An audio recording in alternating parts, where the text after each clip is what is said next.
Bismillahirrahmanirrahim. Assalamualaikum warahmatullahi wabarakatuh.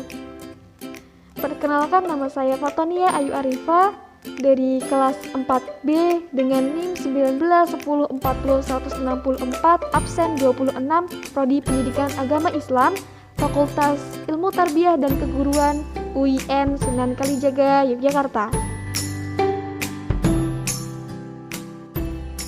Pada kesempatan kali ini saya ingin sedikit membagi ilmu dengan tema tata cara perawatan jenazah, yakni untuk memenuhi tugas mata kuliah Fikih Ibadah Muamalah yang diampu oleh Bapak dosen Tasman Hamami dan Ibu Asmiah Naila Sari.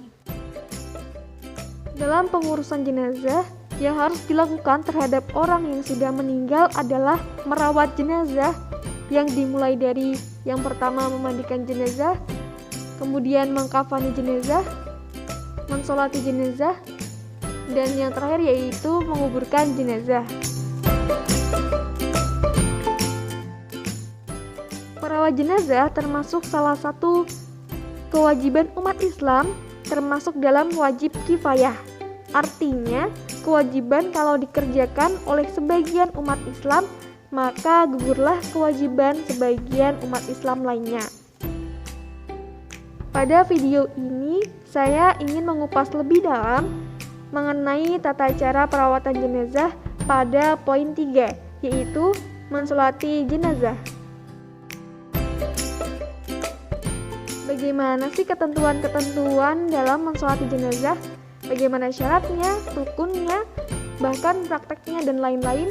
Kita akan membahas slide selanjutnya. Maka jangan kemana-mana. Sholat jenazah adalah sholat yang dilakukan untuk mendoakan jenazah atau mayat seorang muslim. Dalam berbagai hadis, Nabi Muhammad SAW memerintahkan kepada kita agar melakukan sholat jenazah ini jika ada saudara kita yang muslim meninggal dunia.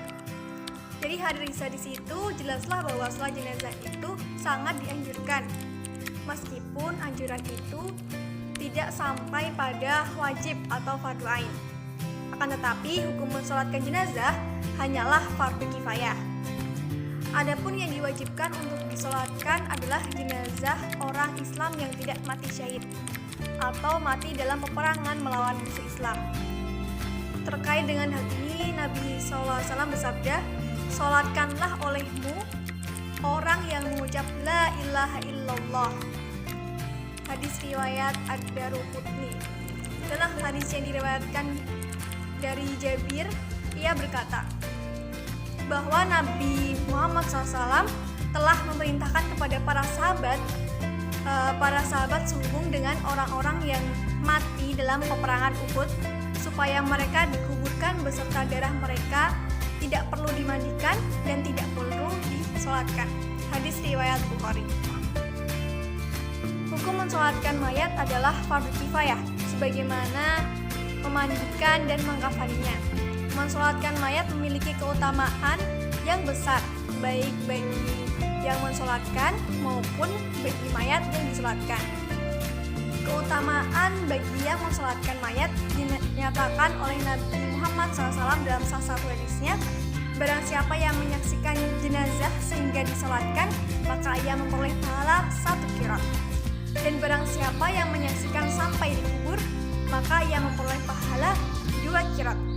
Ditanyakan, berapakah 2 qirat itu? Jawab Nabi, seperti 2 bukit besar. Hadis riwayat Al-Bukhari dan Muslim. Untuk sholat jenazah perlu diperhatikan syarat-syarat tertentu, yaitu syarat ini berlaku di luar pelaksanaan sholat. Yang pertama, syarat-syarat yang berlaku untuk sholat berlaku untuk sholat jenazah juga. Misalnya seperti harus suci dari hadas besar maupun kecil. Selanjutnya, mayat terlebih dahulu harus dimandikan dan dikafani. Selanjutnya, menaruh mayat hadir di muka orang yang mensolatinya. Lalu kemudian terdapat juga rukun sholat jenazah yang berlangsung selama pelaksanaan sholat jenazah, yaitu antara lain ada 7 rukun. Yang pertama, niat. Niat ini dilakukan semata-mata karena Allah Subhanahu wa taala. Rukun yang kedua, berdiri bagi yang mampu. Kemudian takbir.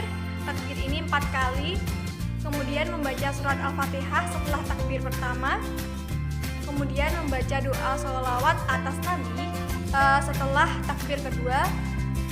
Kemudian berdoa untuk mayat 2 kali setelah takbir ketiga dan keempat. Yang terakhir yaitu salam. Selanjutnya yaitu praktik sholat jenazah. Langsung aja cekidot. Setelah memenuhi semua persyaratan untuk sholat, maka segeralah berdiri dan berniat untuk sholat jenazah. Lafaz niat sholat jenazah. Usolli ala hadal maiti arba'a takbiratin fardal kifayati imaman au ma'muman lillahi ta'ala. Jika jenazahnya perempuan, maka kata hazal mayyiti diganti dengan hazil mayyitati. Dan jika jenazahnya ghaib, maka ditambahkan setelah hazal mayyiti kata ghaiban, atau setelah hazil mayyitati kata ghaibatan. Allahu Akbar. Bismillahirrahmanirrahim. Alhamdulillahi Rabbil Alamin. Ar-Rahmanirrahim. Maliki yaumiddin. Iyyaka na'budu wa iyyaka nasta'in. Ihdinas syiratal mustaqim. Syiratal ladzina an'amta 'alaihim ghairil maghdubi 'alaihim waladdallin. Amin. Allahu Akbar. Allahumma sholli ala Muhammad wa ala ali Muhammad kama shallaita ala Ibrahim wa barik ala Muhammad wa ala ali Muhammad kama barakta ala Ibrahim fil alamin innaka hamidum majid. Allahu Akbar. Allahumma ghfir lahu warhamhu wa'afihi wa'fu anhu. Untuk perempuan, Allahumma ghfir laha warhamha wa'afiha wa'fu anha. Allahu Akbar. Allahumma la tahrimna ajrahu wa la taftinna ba'dahu waghfir lana walahu. Untuk perempuan, untuk mayit perempuan, Allahumma la tahrimna ajraha wa la taftinna ba'daha waghfir lana walaha. Assalamualaikum warahmatullahi. Assalamualaikum warahmatullahi. Selanjutnya, terdapat hal-hal penting yang perlu diperhatikan dalam rangka pelaksanaan sholat jenazah. Di antaranya yaitu sebagai berikut. Yang pertama, tempat berdirinya imam pada arah kepala mayat jika mayat itu laki-laki. Sedangkan jika mayat itu perempuan, imam berdiri pada arah badan tengahnya atau pantatnya. Kedua, mayat yang jumlahnya lebih dari 1 dapat disolatkan bersama-sama sekaligus dengan meletakkan mayat laki-laki dekat imam dan mayat perempuan dekat arah kiblat.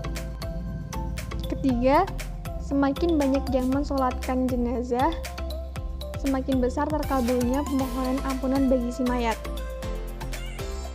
Seperti sabda Nabi, tiada seorang laki-laki muslim yang mati lalu berdiri mensolatkan jenazahnya 40 orang laki-laki yang tidak mensekutukan Allah kepada sesuatu, melainkan Allah menerima syafaat mereka kepada si mayit. Hadis riwayat Ahmad, Muslim, dan Abu Daud. Kemudian, mayat yang disolatkan adalah mayat muslim atau muslimah, selain yang mati syahid dan anak-anak. Yang kelima, bagi yang tidak dapat mensolatkan jenazah dengan hadir, maka dapat mensolatkannya dengan cara goib, yang doanya seperti yang sudah praktekkan sebelumnya. Selanjutnya, sholat jenazah dilakukan tanpa azan dan iqomah. Jadi langsung saja mensolatkan jika mayit sudah siap disolatkan, yakni mayit yang sudah dimandikan dan dikafani. Yakni demikian yang dapat saya sampaikan mengenai tata cara sholat jenazah. Semoga apa yang saya sampaikan dapat dicerna dan dapat dipahami, dan saya memohon maaf jika terdapat kesalahan. Dan jika teman-teman ingin bertanya terkait hal ini, boleh sampaikan saja di kolom komentar. Mungkin cukup sekian. Terima kasih. Wassalamualaikum warahmatullahi wabarakatuh.